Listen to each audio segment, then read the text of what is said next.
أعوذ بالله من الشيطان الرجيم. بسم الله الرحمن الرحيم. وذرني والمكذبين أولي النعمة ومهلهم قليلا إن لدينا أنكالا وجحيما وطعاما ذا غصة وعذابا أليما صدق اللہ العظیم. نبی صلی اللہ علیہ وسلم کو ایک پیغمبر کی حیثیت سے، ایک داعی اسلام کی حیثیت سے رہنمائی دی جا رہی ہے.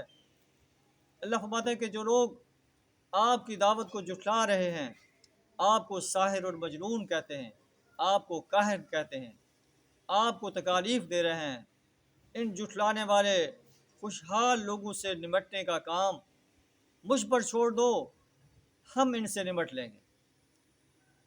مکہ کے سردار جو ہیں نبی صلی اللہ علیہ وسلم کی دعوت کو ناکام کرنے کے لیے کوشاں تھے. اللہ فرماتا ہے کہ ان کا معاملہ مجھ پر چھوڑ دو، میں ان سے نمٹ لوں گا. ان لدینا انکالا وجحیما، ہمارے پاس ان کے لیے بھاری بیڑیاں ہیں، بھڑکتی ہوئی آگ ہے. وطعاما ذا غصۃ وعذابا الیما، حلق میں پھنسنے والا کھانا ہے اور دردناک عذاب ہے. یوم ترجف الارض والجبال وکانت الجبال کثیبا مہیلا، اس دن کا تصور کریں جب زمین اور پہاڑ لرز اٹھیں گے.